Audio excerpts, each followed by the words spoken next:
অনেক সময় কি হয়, নতুন রাঁধুনি যারা তারা একটু আগুন ভয় পায় বা অতটাও তো এক্সপার্ট নয়, তাদের জন্য ভয় পাওয়ার কিছু নেই।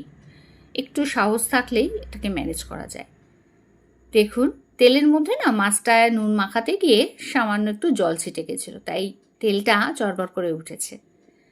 তো ভয় পেয়ে যাওয়ারই কথা, নতুন রাঁধুনিদের জন্য বলছি, ভয়ের কিছু নেই। ওর মধ্যে একটু নুন ছিটিয়ে দিতে হয়, ওই গরম তেলের মধ্যে একটু নুন ছিটিয়ে দিলেই তেলের চড়বড়ানি কমে যায়।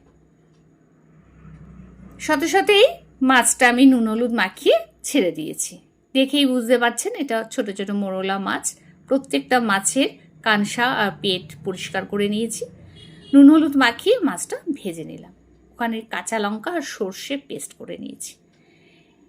কড়াতে তেল দিয়েছি, তেলের মধ্যে তেল গরম হয়ে গেছে যখন, পেঁয়াজ, কাঁচা লঙ্কা, আলু সব কেটে রেখেছিলাম সেগুলো সব দিয়ে দিয়েছি। নেড়ে চেড়ে ভাজতে ভাজতে এখানে আমি দিয়ে দিচ্ছি বেগুন। বেগুনটাও নেড়ে চেড়ে নিয়ে তার মধ্যে নুন হলুদ দিলাম, একটু টমেটো কুচি দিচ্ছি আর সামান্য জল দিয়ে এটাকে সেদ্ধ হতে দিয়েছি। ওই যে পেস্ট করে রেখেছিলাম সর্ষে কাঁচা লঙ্কা পেস্ট, সেটাকে দিয়ে আর এই যে মাছ ভেজে নিয়েছি সেই মাছটাও দিয়ে দিলাম, দিয়ে নাবিয়ে ফেলি।